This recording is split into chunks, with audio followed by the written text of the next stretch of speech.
Специален поздрав днес лети към теб, Мари.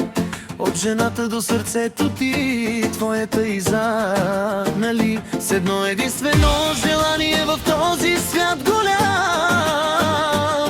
да си жив и здрав, благословен до край. Ръка за ръка ще минем всеки път и вярвам, че заедно стигнем всеки път.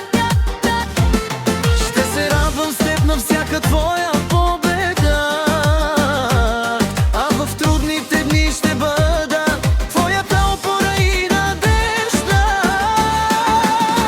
След 100 години пак ще те обичам, бе, децата ми на тебе искам да приличат. За тебе всичко да им разкажа и наши снимки аз да им покажа. Пак ще те обичам, бе, децата ми на тебе искам да приличат. За тебе всичко да им разкажа и наши снимки аз да им покажа.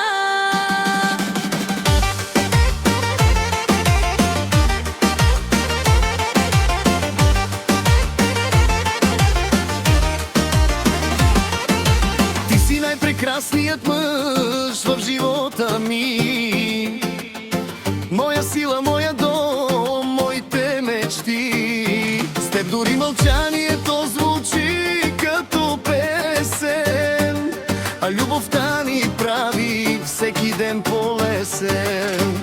И ако някога съдбата ни подложи на изпитание, ще остана до теб без страх и колебание. Защото истинската обич не се мери със слова,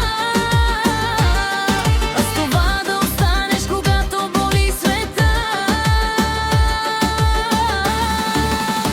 След 100 години пак ще те обичам, децата ми на тебе искам да приличат. За тебе всичко да им разкажа и наши снимки аз да им покажа. Пак ще те обичам, децата ми на тебе искам да приличат. За тебе всичко да им разкажа и наши снимки аз да им покажа. Честит рожден ден, любов!